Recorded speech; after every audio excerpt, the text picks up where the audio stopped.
It wasn't the flimsy lingerie of a mistress that ended the Livingston dynasty. It was a dress, a simple, decade-old navy blue wool dress. When Bailey Vance wore it to the annual family dinner, she knew it was a gamble. Her husband, Lucas, despised it. His new friend would find it pathetic. But Bailey wasn't dressing for them. The woman who mocked it, a smug intruder named Crystal, thought she was delivering the killing blow. She didn't realize that the silent man at the head of the table, her lover's father, Arthur Livingston, wasn't just a patriarch.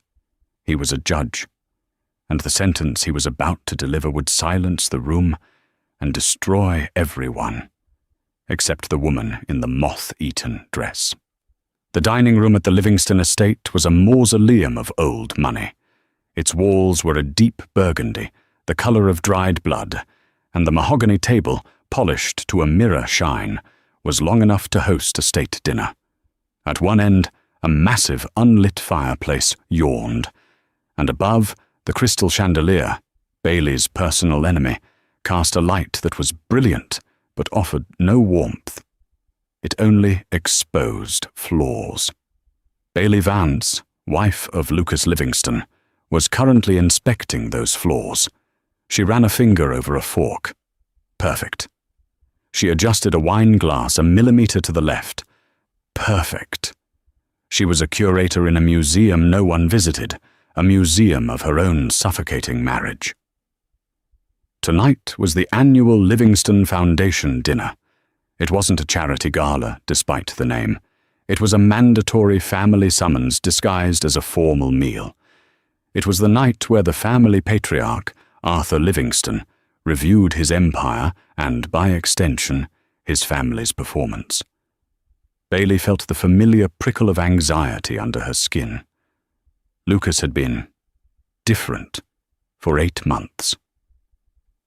Different was the polite term.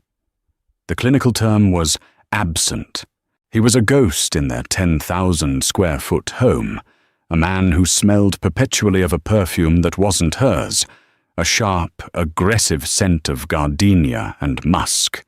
He was all late nights, hushed phone calls, and new venture meetings that left mysterious, astronomical receipts in his jacket pockets.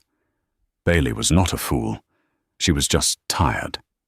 She retreated upstairs to get dressed. She bypassed the closet full of gowns Lucas had bought her, shiny, constricting things that felt like costumes. Instead, she went to the cedar chest at the foot of her bed. She pulled out the dress. It was simple. Navy blue wool, high-necked, long-sleeved. It had been her mother's. It was the dress she'd worn to her first-ever dinner with the Livingstons, a terrified 24-year-old artist meeting the formidable Arthur. He had nodded at her, a rare sign of approval. Good fabric, he'd grunted. Honest. Now, it was her armor. It was the last thing she owned that felt real. When she came downstairs, Lucas was already at the sideboard, pouring a heavy scotch. He wore a Brioni suit that screamed, "I'm important," but his tie was crooked. He saw her, and his face curdled. "Really, Bailey? That thing? Tonight? Are you trying to embarrass me?" "It's a classic," Bailey said, her voice flat. "It's warm. It's a funeral shroud," he snapped, taking a gulp of his drink. "My father expects a certain image. You look like the help." "The help is wearing designer aprons I selected, Lucas. They look lovely," she retorted. He glared, about to argue, when the chime of the grandfather clock echoed through the hall. 7 p.m. The guests would arrive any second. "Whatever," he muttered, adjusting his cuffs. "Just stay quiet tonight. Don't bore Olivia with your pottery class stories, and don't try to impress father. You're not good at it." Bailey's stomach tightened. He wasn't just distant anymore. He was cruel. The first to arrive were Lucas's sister, Olivia, and her husband, Mark. Olivia was sharp, perceptive, and the only Livingston Bailey genuinely liked. She gave Bailey a hug, her eyes scanning Bailey's face with concern. "You okay, Elle? You look tired." "Just preparations," Bailey lied. Then came the giants, Arthur and Margaret Livingston. Margaret, his wife, was a whisper of Chanel No. 5 and polite smiles, a woman who had successfully turned a blind eye to her husband's ruthless business practices for 40 years. Arthur was the opposite. He was a block of granite, a man of 65 who looked as if he could still wrestle a bear. His eyes, a pale, icy blue, missed nothing. He nodded at Bailey, his gaze lingering on her dress for a half-second. "Bailey, the table looks acceptable." From Arthur, acceptable was a standing ovation. They settled in the drawing room for cocktails. Lucas was vibrating with a nervous energy, checking his phone every 30 seconds. "Lucas, put that device away," Arthur commanded. "You are present or you are absent. Choose." "Sorry, Father, I have one more guest," Lucas said, his voice a little too high. Bailey froze. Her hand, holding a champagne flute, stopped mid-air. "What?" "Lucas, you didn't tell me. The seating chart. It's fine. It's just a colleague. A key associate for the new venture. She's brilliant. I wanted her to meet Father." "A she?" Olivia murmured, catching Bailey's eye. The doorbell rang. It was a sharp, demanding sound, not the polite chime of the other guests. Lucas practically sprang from his seat, spilling his scotch. "I'll get it." He hurried to the grand foyer, leaving a strained silence in his wake. Bailey could hear his voice, suddenly warm and intimate. "You made it. You look incredible." And then she heard the answering laugh. It was a sound Bailey knew. She'd heard it, faintly, through his phone late at night. A tinkling, arrogant sound. They appeared in the doorway of the drawing room. The woman was everything Bailey was not. She was perhaps 28, poured into a blood-red dress that seemed held together by sheer audacity. Her hair was a raven-black cascade, her lips were a matching red, and her eyes, sharp and dark, were immediately, dismissively, on Bailey. She was dripping in diamonds that looked new, and on her wrist was a Cartier love bracelet. Bailey knew, with the cold certainty of a death sentence, that she was wearing the gardenia and musk perfume. "Everyone," Lucas announced, his arm possessively around the woman's waist. "This is Ms. Crystal Morgan, my business partner. Crystal, this is my family." Crystal's eyes swept the room, calculating. She smiled at Arthur. "Mr. Livingston, it is an absolute honor. I've heard so much about you." Arthur didn't stand. He just watched her, his face a mask. "Ms. Morgan." Crystal then turned her high-wattage smile on Bailey. It didn't reach her eyes. "And you must be Bailey. Lucas has told me a little about you." "Welcome to our home," Bailey said. The words tasted like ash. The logistics of seating the uninvited guest were an immediate, agonizing power play. There was no place card for Crystal Morgan. The table was set for 6. "Oh, goodness," Crystal said, feigning embarrassment as she surveyed the perfect table. "Lucas, you naughty boy, you didn't tell them I was a sure thing? I feel like I'm crashing."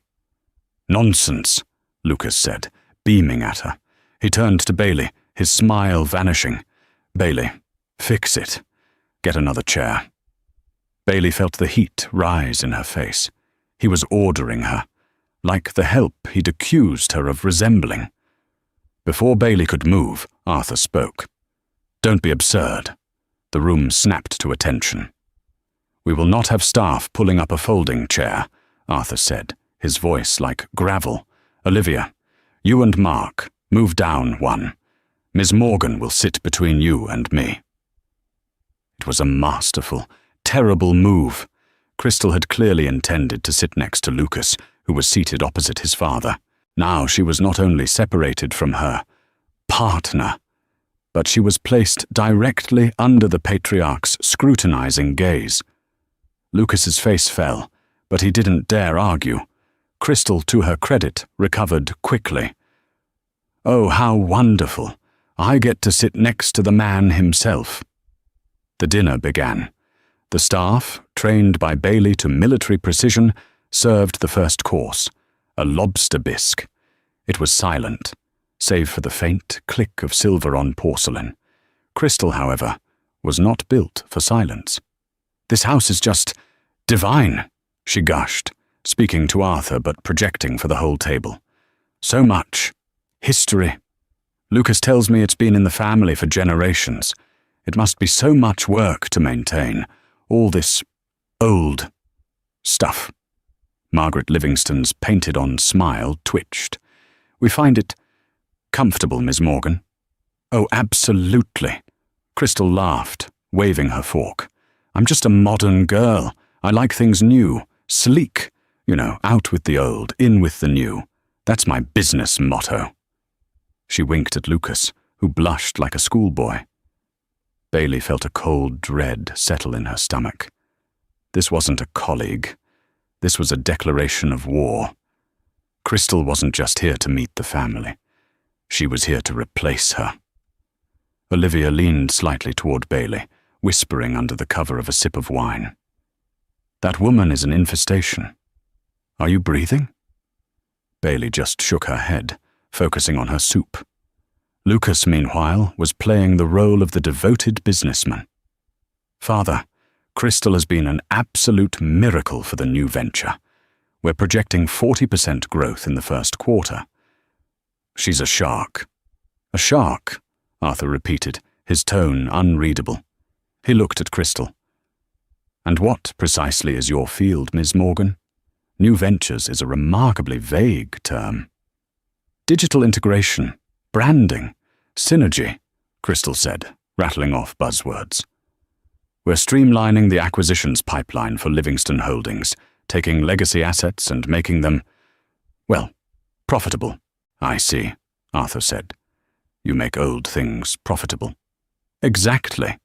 You see, Mr. Livingston, the problem with old money, no offense, is that it gets sleepy. It needs new blood. It needs someone willing to take risks, to be disruptive." As she spoke, she placed her hand on the table. It was a few inches from Arthur's. Her nails were long, red talons. Bailey watched, mesmerized, as Crystal's hand then moved to Lucas's. It was under the table. They thought they were being subtle, but the table's mirror-like polish betrayed them. In the dark reflection of the mahogany, Bailey could see Crystal's fingers intertwine with her husband's. Bailey's breath hitched. A small, involuntary sound escaped her lips. Every head turned. "Are you all right, Bailey?" Margaret asked, her voice tinged with polite annoyance at the interruption. Bailey's eyes were locked on the damning reflection. Lucas snatched his hand back, knocking his water goblet. Water, ice cold, flooded the tablecloth, darkening the white linen as it rushed toward Bailey. "Oh, clumsy me," Lucas yelped, grabbing napkins. But Crystal was faster.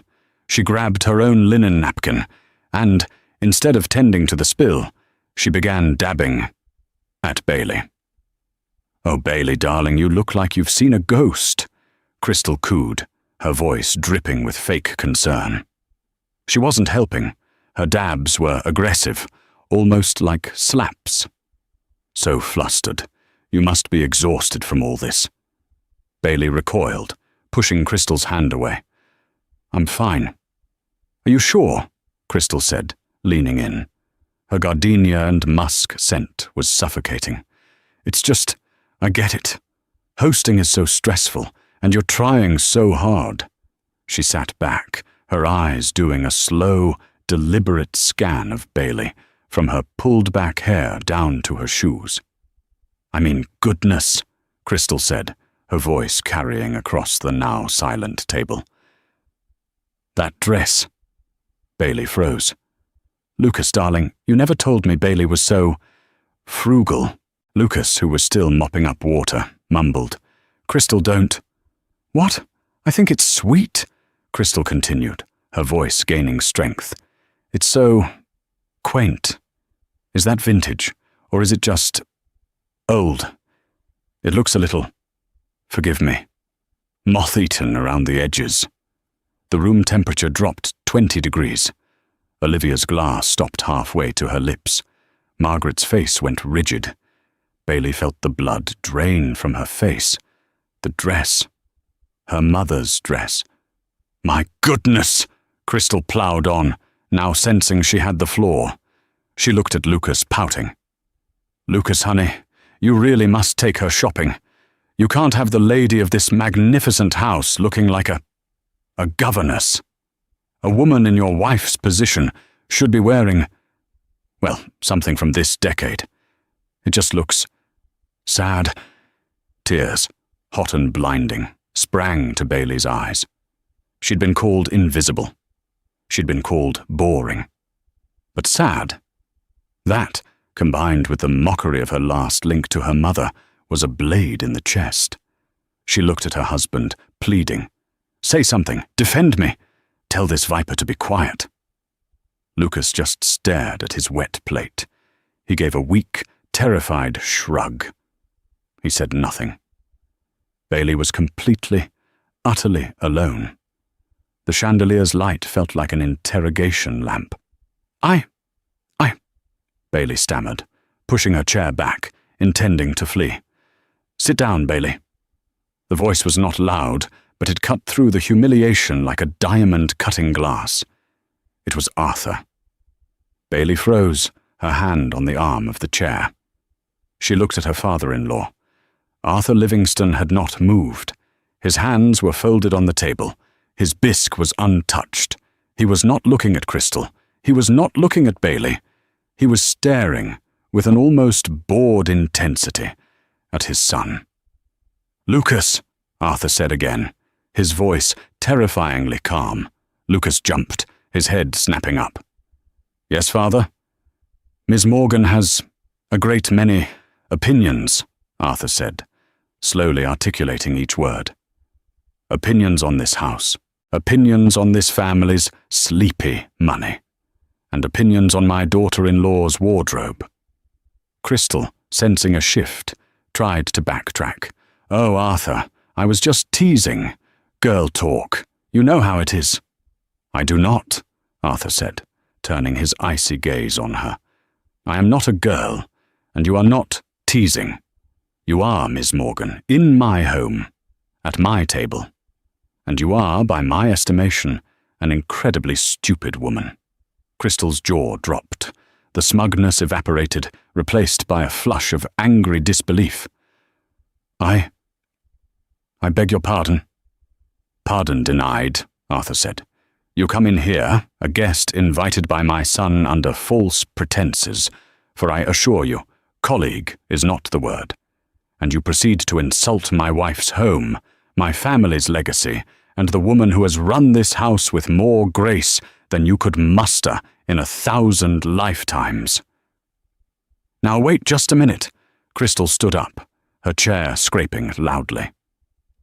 Lucas isn't going to let you talk to me this way. Lucas, tell him. All eyes, including Crystal's, swiveled back to Lucas. Lucas was white as the tablecloth.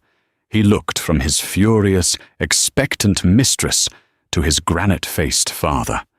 He was a man trapped between an explosion and a glacier. Father, Lucas stammered. Crystal, she's a little passionate, but she's brilliant. The venture, it's the venture, Arthur repeated, his voice laced with contempt. You would let this person humiliate your wife in front of your mother and sister for the venture. She didn't mean it, Lucas pleaded. Bailey, Arthur said, turning to her. Bailey was still standing, trembling. The dress you were wearing, it was your mother's, was it not? Bailey could only nod, a tear finally escaping and tracing a hot path down her cheek. You wore it, Arthur continued, his voice softening just a fraction. to the first dinner you had with us. 10 years ago. You told my wife you were an artist, that you valued things with souls. You were terrified of me, but you did not flatter me, and you did not lie." He then looked back at Crystal, his eyes turning to steel. "This dress, Miss Morgan, has more character, more dignity, and more value than every disposable, trend-chasing rag in your closet, including the one you are wearing." "How dare you!" Crystal shrieked. "This is a Balmain. It costs more than her entire—" "I know exactly what it is," Arthur cut her off. "I know what it costs. I know when you bought it. And I know whose money you used to do it." A new, different silence fell over the room. This was no longer about a dress. Lucas, who had been pale, was now translucent. "Father, what are you talking about? I gave Crystal a bonus for the venture, for her good work." "A bonus," Arthur mused. He reached into the inside pocket of his suit jacket. He didn't pull out a wallet. He pulled out a single, folded sheet of paper. He snapped it open and laid it flat on the table. "You are a fool, Lucas," Arthur said, his voice dropping to a near whisper, which was somehow more terrifying than a shout. "Not just a philanderer. Not just a coward. A complete and utter fool." Crystal's eyes darted to the paper. It looked like a bank statement. Her bravado was gone, replaced by a dawning, panicked horror. What is that?" Lucas asked, his voice cracking. "This," Arthur said, tapping the paper, "is an invoice from a shell corporation, Morgan Creative Solutions, a company registered in the Cayman Islands, a company whose sole director is Ms. Crystal Morgan." Crystal took a step back from the table. "I don't know what you're talking about." "You will," Arthur promised. "This invoice, dated 3 weeks ago, is for $250,000 for brand consulting services. It was paid, not from your new venture account, Lucas, but from the Livingston Family Trust, an account to which you, as a junior signatory, have emergency access, an account you are not authorized to use for bonuses." Margaret gasped, her hand flying to her throat. "Lucas, the trust! It was a mistake, a clerical error," Lucas shouted, half rising from his chair. "I was going to pay it back. The venture is about to pay out. I just needed to float her." "Float her?" Arthur slammed his hand on the table. The crystal wine glasses rang out in protest. "You stole from your family, Lucas. You stole from your mother, from your sister, from your wife." "I did not. It gets worse," Arthur continued, his voice a relentless hammer, "because this clerical error of $250,000 was just the latest. I had my auditors, a private firm, not our family one, go back 12 months, to the approximate time Ms. Morgan entered your life." He looked at Crystal, who was now frantically, uselessly, pulling at Lucas's arm. "Lucas, let's go. This is insane. He's a crazy old man." "In 12 months, Arthur said, ignoring her completely, "my son has embezzled 1.9 million. Olivia choked on her wine. Mark had to pat her on the back. "It was for the venture," Lucas screamed, his face purple. "It takes money to make money. You taught me that." "I taught you to build, you idiot, not to steal," Arthur roared back. "And where did it go? Did it go into digital integration? Did it go into synergy?" He looked at Crystal. "Or did it go to a down payment on a penthouse in the city, to a new Maserati, to the Balmain dress you're wearing, purchased last Tuesday, to the Cartier bracelet on your wrist, to the diamond earrings in your ears?" Crystal had gone from flushed to ashen. She knew. She was trapped. You've been spying on me?" she whispered. "Ms. Morgan," Arthur said, standing to his full imposing height. "When a rat gets into my house, I don't just spy on it. I track its every move. I find its nest, and I exterminate it." The room was so quiet, Bailey could hear the hum of the wine fridge in the butler's pantry. Lucas was hyperventilating, his chest heaving. Crystal was frozen, her red taloned hands clutching the back of her chair. Bailey herself felt strangely, terrifyingly calm. The tears were gone. The humiliation was gone. It had been replaced by a cold, sharp clarity. She wasn't watching a family dinner disintegrate. She was watching a building, long rotten at its core, finally collapse. "Arthur," Margaret finally said, her voice trembling. What does this mean? $1.9 million. Lucas." Lucas couldn't speak. He just shook his head, looking at his mother with the wild eyes of a cornered animal. "It means," Arthur said, "that my son is a common thief, and his colleague is his accomplice." "No," Crystal finally found her voice. It was no longer a seductive purr. It was a screech. "I didn't steal anything. Lucas gave me that money. They were gifts. He loves me. He's leaving her for me." She pointed a vicious finger at Bailey. "Tell them, Lucas. Tell them how you're miserable with this moth-eaten prude. Tell them how we're in love. Tell them our venture is real. It was our money, his inheritance."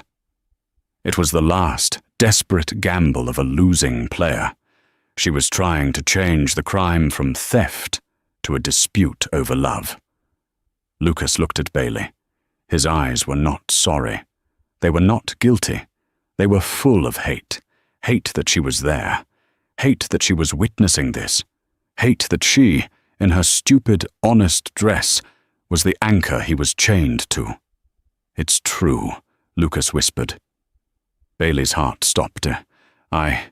I can't live like this anymore," Lucas said, gaining a pathetic shred of courage from his mistress's desperation.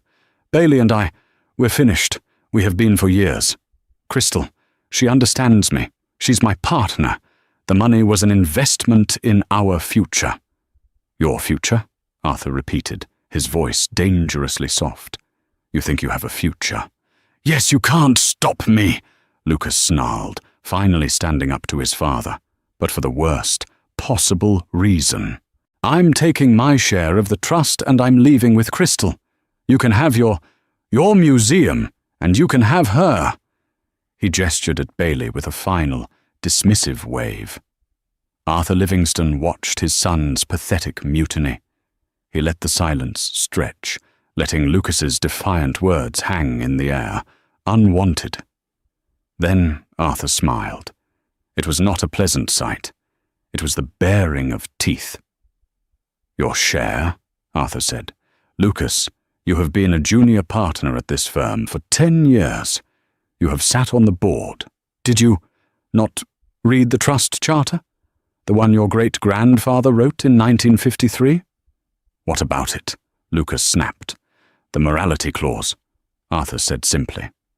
Lucas's face went blank. What?" "The Livingston Family Trust, Article 4, Section 2, Arthur recited from memory, as if reading a death warrant.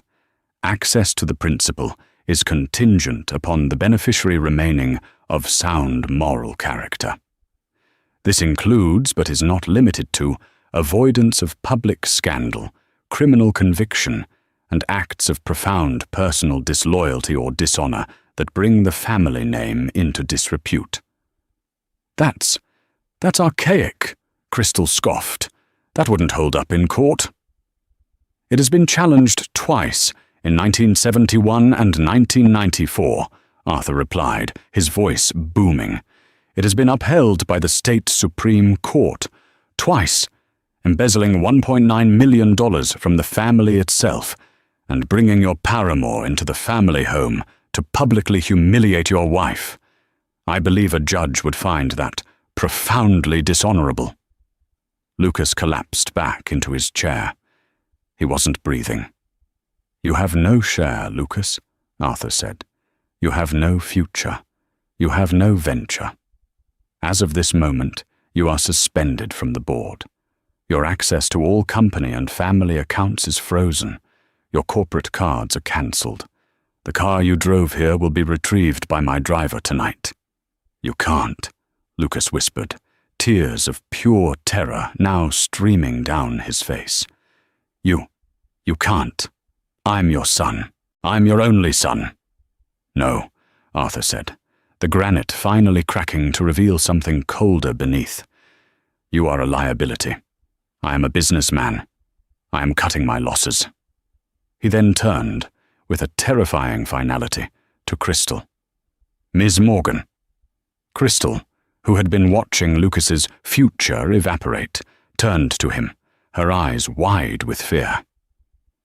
"You have 30 seconds to leave my house," Arthur said. "You will leave the earrings, the bracelet, and the keys to the Maserati on the hall table. They are assets bought with stolen funds. If you do not, I will have my security. Mr. Henderson is right outside the door. Detain you for theft." This is insane." Crystal looked at Lucas. "Lucas, do something." Lucas was a puddle. He was sobbing into his hands, a pathetic, broken creature. Crystal's face twisted in contempt. Her partner was useless. She realized she was on her own. With a snarl of pure hatred, she ripped the diamond studs from her ears, wincing in pain. She tore the Cartier bracelet from her wrist, scratching her own skin, and threw them onto the table. They skittered across the mahogany and came to rest near the gravy boat. "You're a monster," she hissed at Arthur. "I am a Livingston," he replied. "You mistook my son's weakness for my own, a fatal error."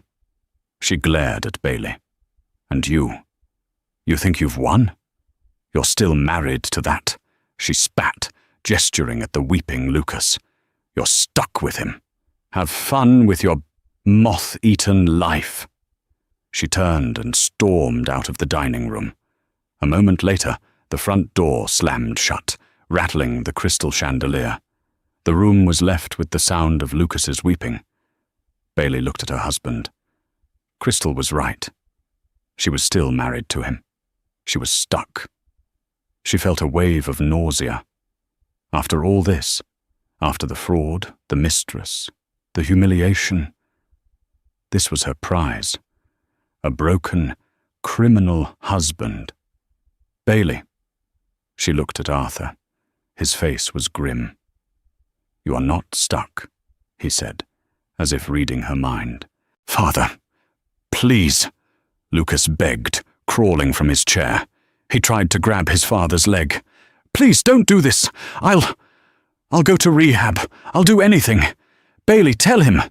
Tell him you forgive me. We can fix this."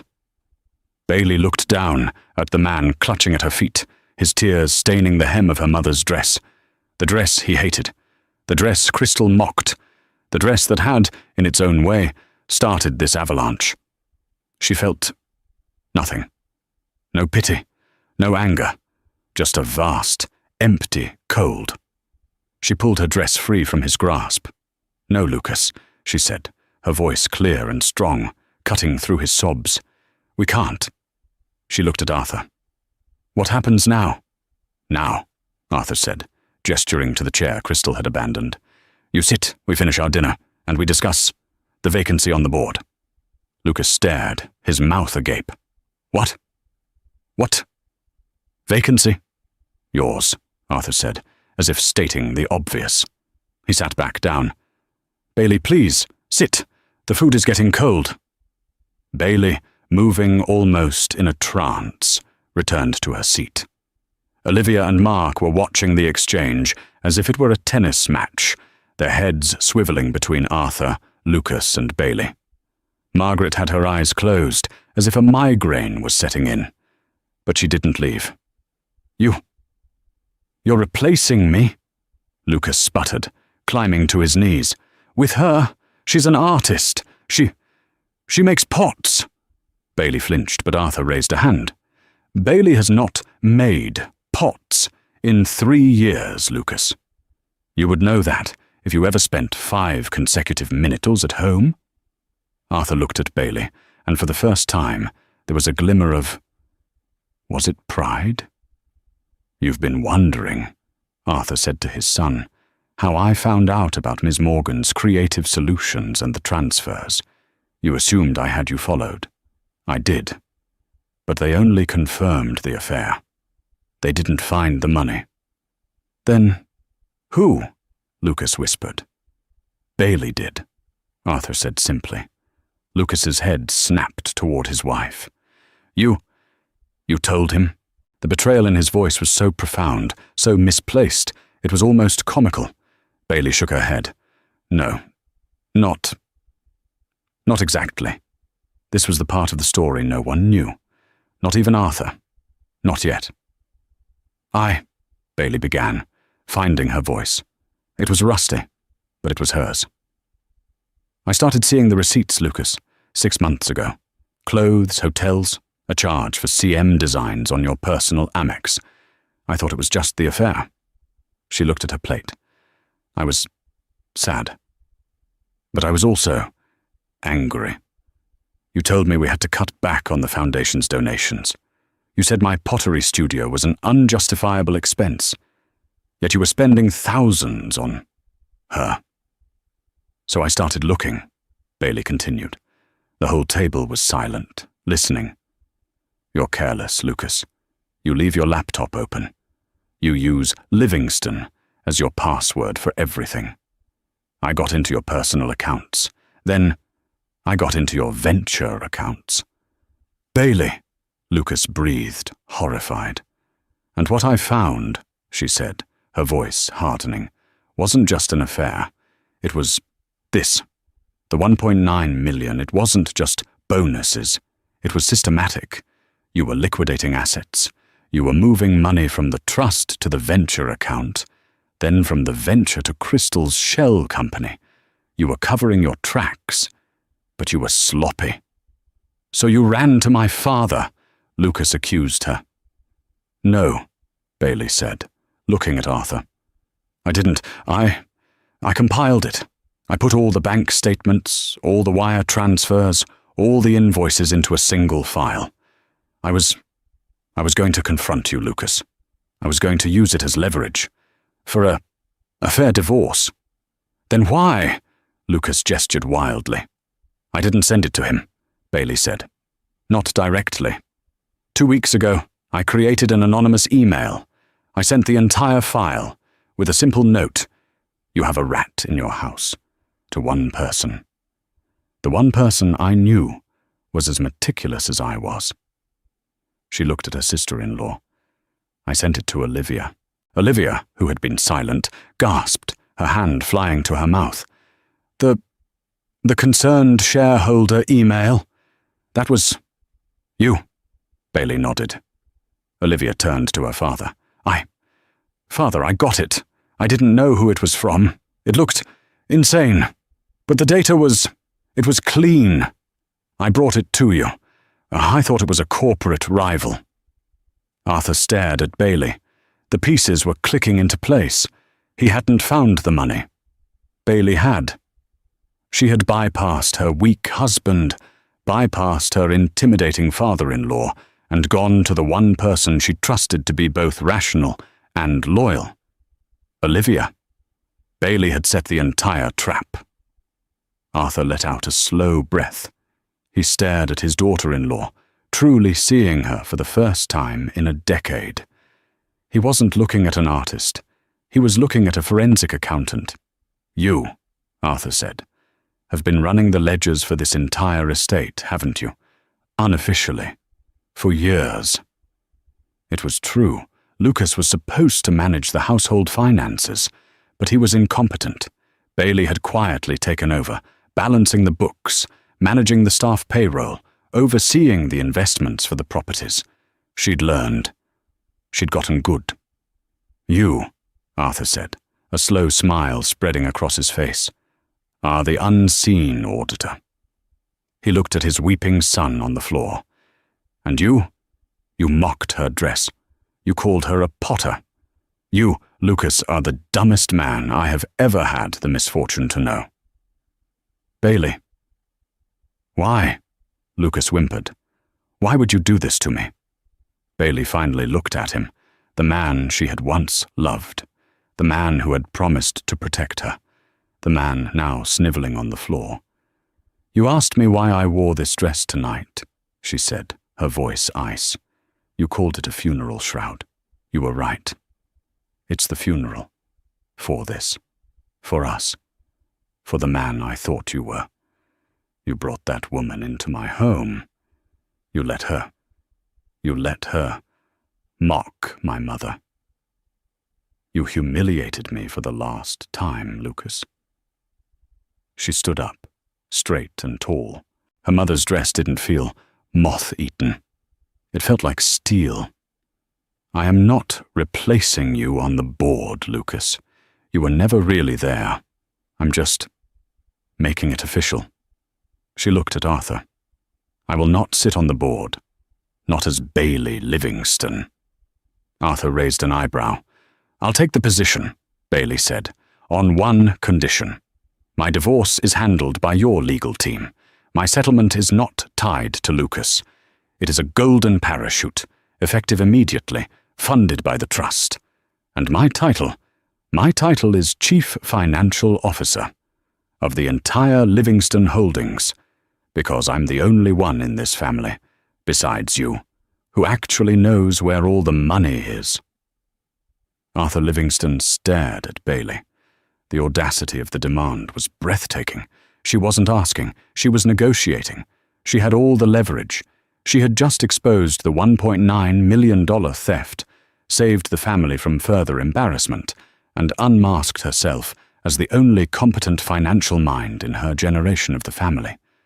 Lucas, hearing this, let out a noise of pure despair. "CFO? She can't. Father, that's my trajectory. That was—" "Your trajectory," Arthur interrupted, his voice flat, "currently involves a meeting with Mr. Henderson from our legal department, followed by a probable meeting with the district attorney. Be silent." He returned his gaze to Bailey. She didn't waver. She stood there, regal in her quaint dress, a queen who had just checkmated the entire board. A long, slow smile spread across Arthur's face. It was genuine. "Mr. Henderson," Arthur called out, not raising his voice, but it carried. A side door from the study opened. A tall man in a severe black suit entered. This was Henderson, the family's fixer, the man who had been waiting for the signal. He was holding a leather briefcase. "Sir?" "Mr. Henderson," Arthur said, "it seems we have a change of plans. We are no longer just dealing with a family matter. We are dealing with a recruitment." He gestured to Bailey. "Mr. Henderson, I'd like you to meet Bailey Vance. She will be our new acting CFO, pending board approval, which I will provide." Henderson's eyebrows shot up, but he was a professional. He nodded. "Ms. Vance?" "Mr. Henderson," Bailey replied, her voice firm. "And Mr. Henderson," Arthur continued, "you will also be handling Ms. Vance's divorce from my son. I want your top litigator on it. She is to be well compensated for her services to this family. Her severance from this marriage will be retroactive to the day she started unofficially managing this estate's finances, with interest." "Very good, sir," Henderson said, making a note. "And Lucas," Arthur said, looking down at his son. Lucas had gone utterly still. The reality was setting in. "Father, no, please, I'm your blood."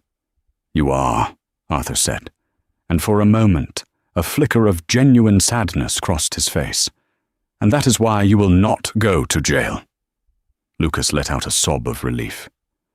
"Instead," Arthur continued, "you will sign this." Henderson stepped forward and placed his briefcase on the table. He snapped it open. Inside was not a stack of cash, but a thick, leather-bound document. He placed it in front of Lucas. "This," Arthur explained, "is your full resignation from Livingston Holdings.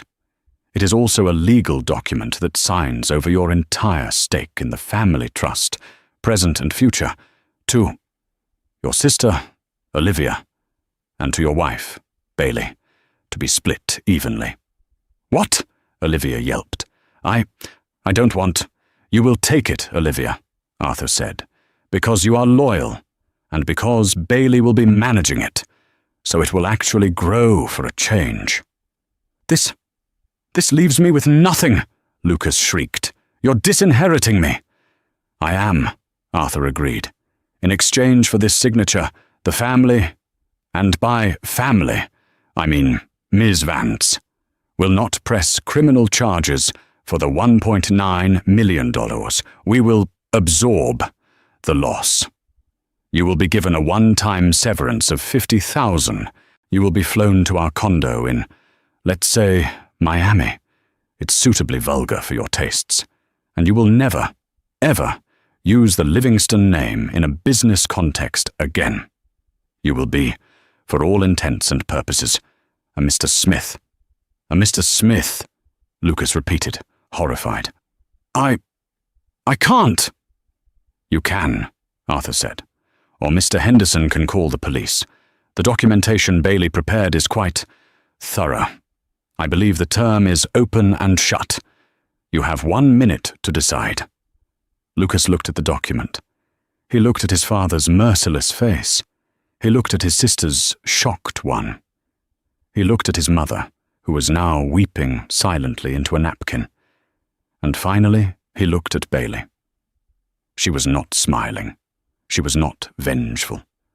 She was just finished. She was looking at him as if he were a line item, a bad debt to be written off.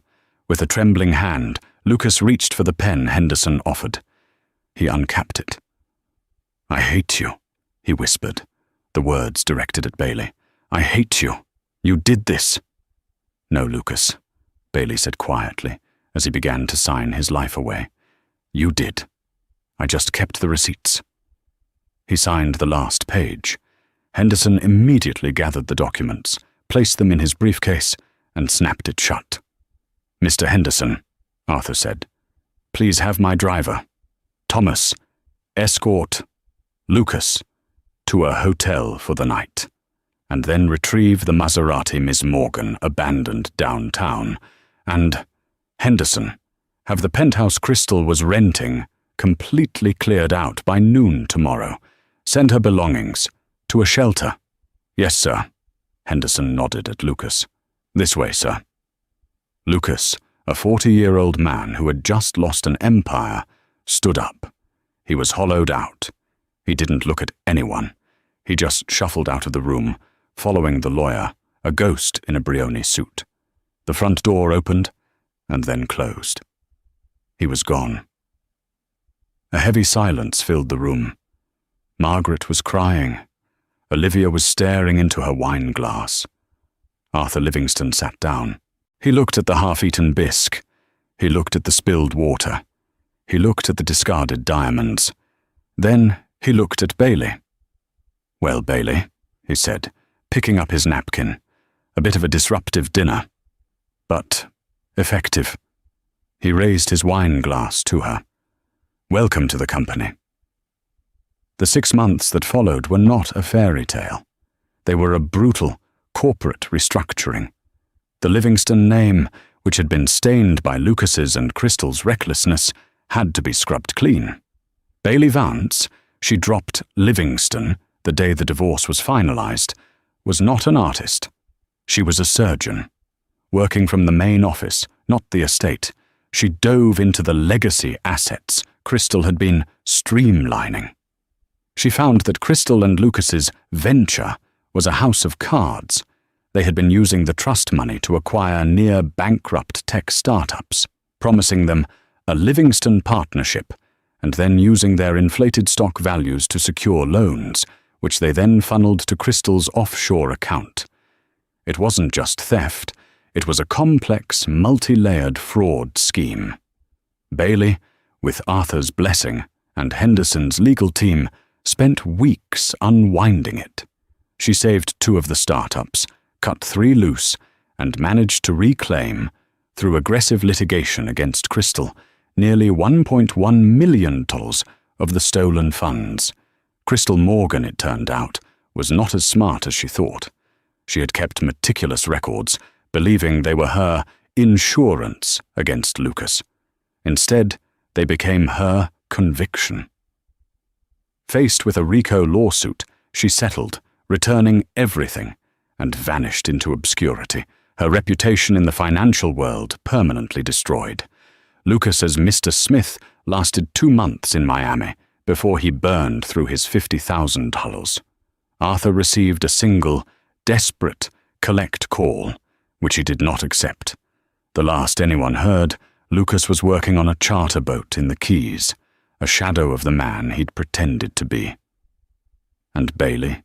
It was exactly 1 year after that fateful dinner, the annual Livingston Foundation meeting.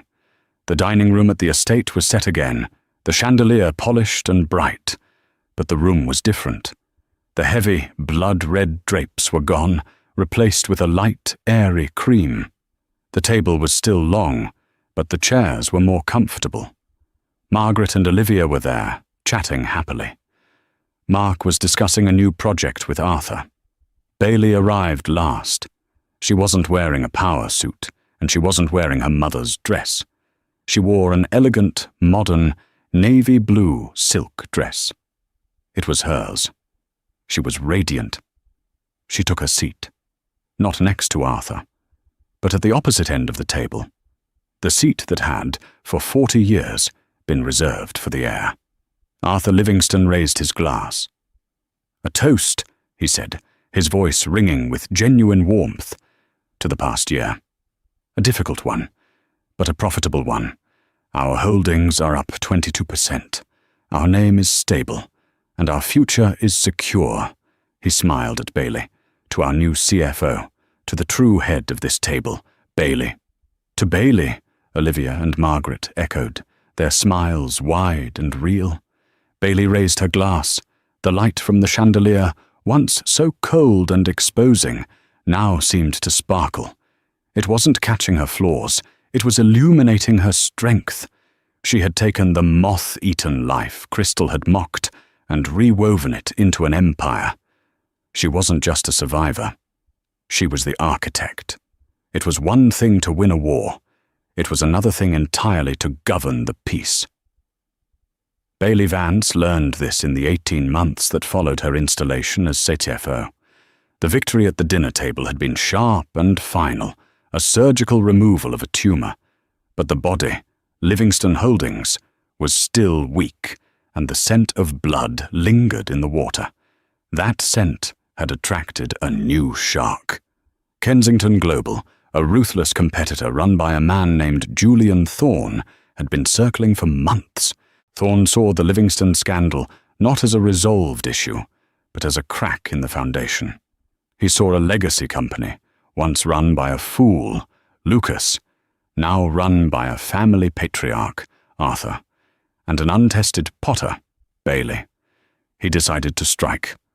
The hostile takeover bid was announced at 8:01 a.m. on a Tuesday.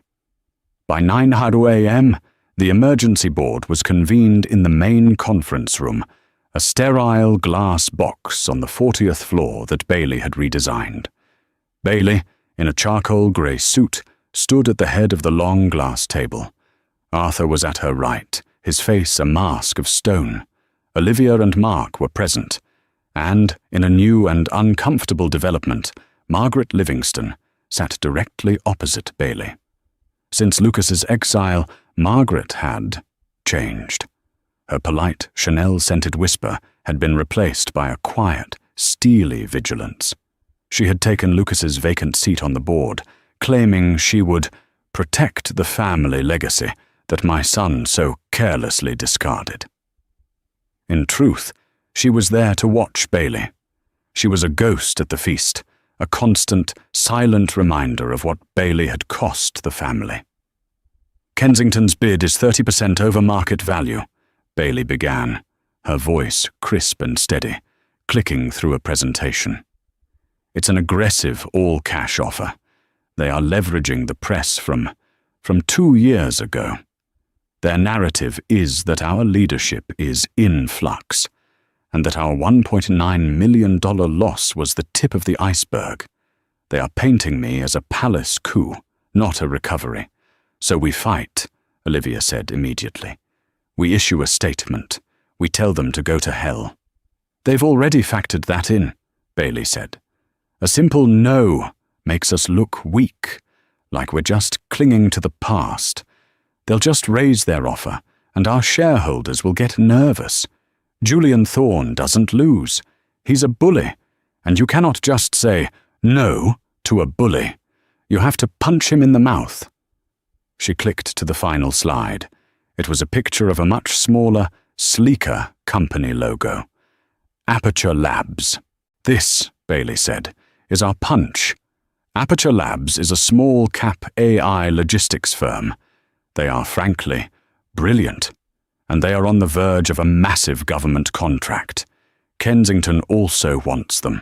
They've been trying a quiet acquisition for months. My proposal is that we buy them. Now. Today. Mark, the cautious one, frowned. Bailey, that's a massive capital expenditure.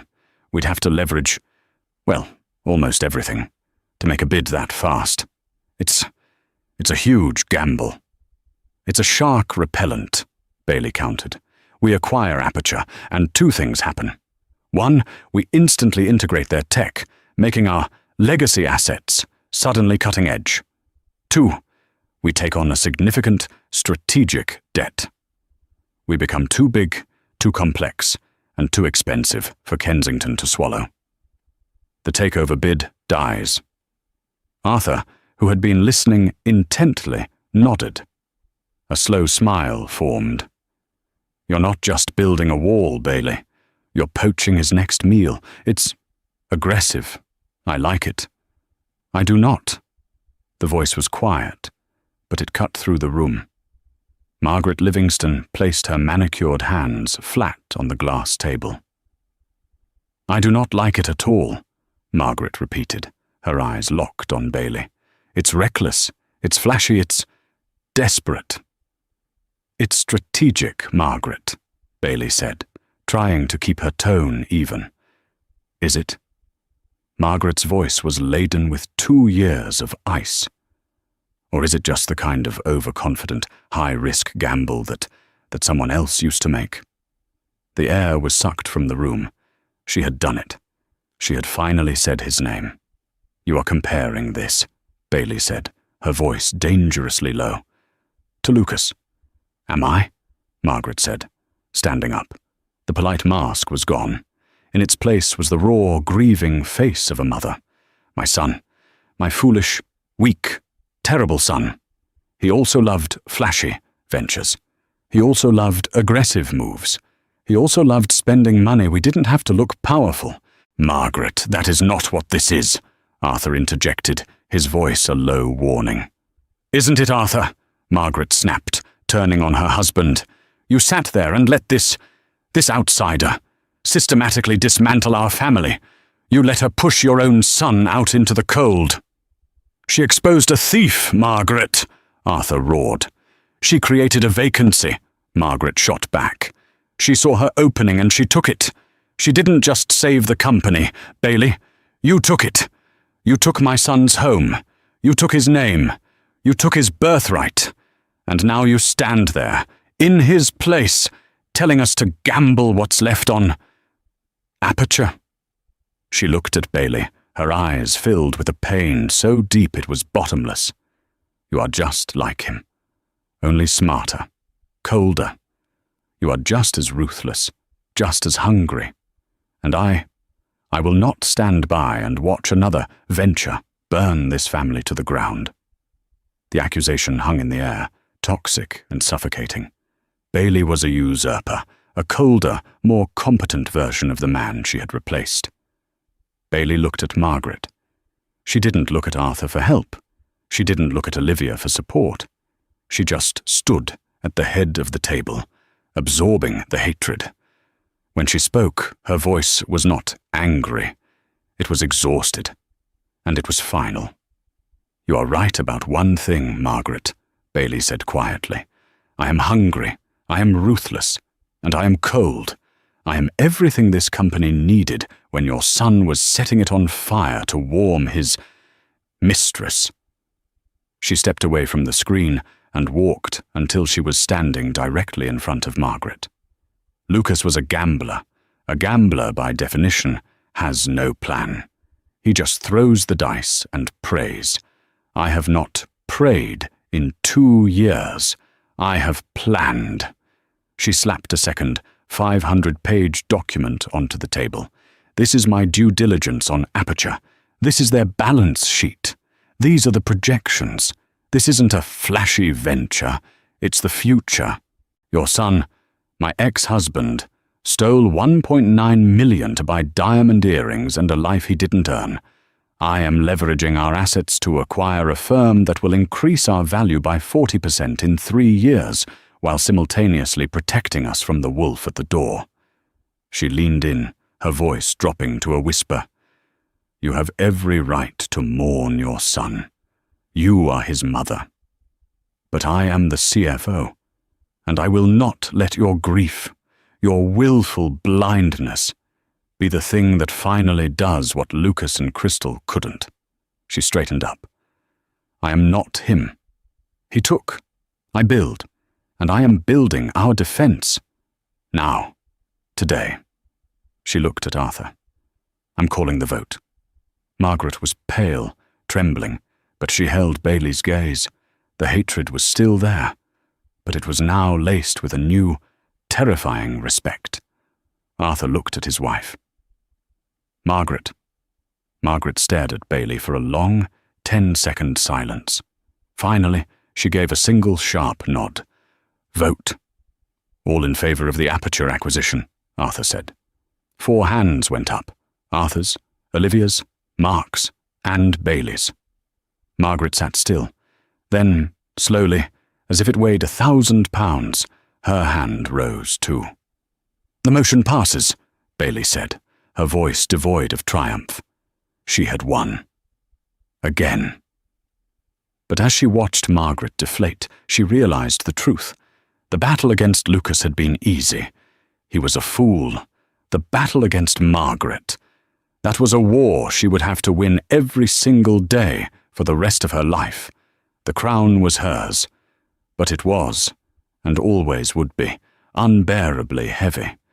And that is how Bailey Vance turned the most profound humiliation of her life into the ultimate victory. She proved that class isn't about the price tag of your dress, and power isn't about the name you're born with. It's about intelligence, it's about patience, and it's about knowing exactly when to send the email.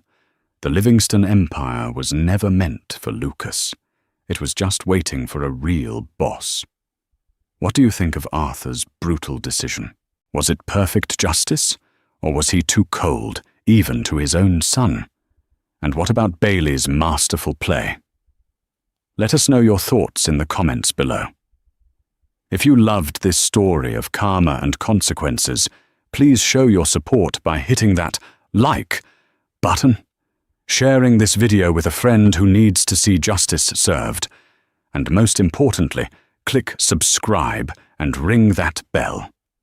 We have so much more real-life drama coming your way, and you won't want to miss a single story.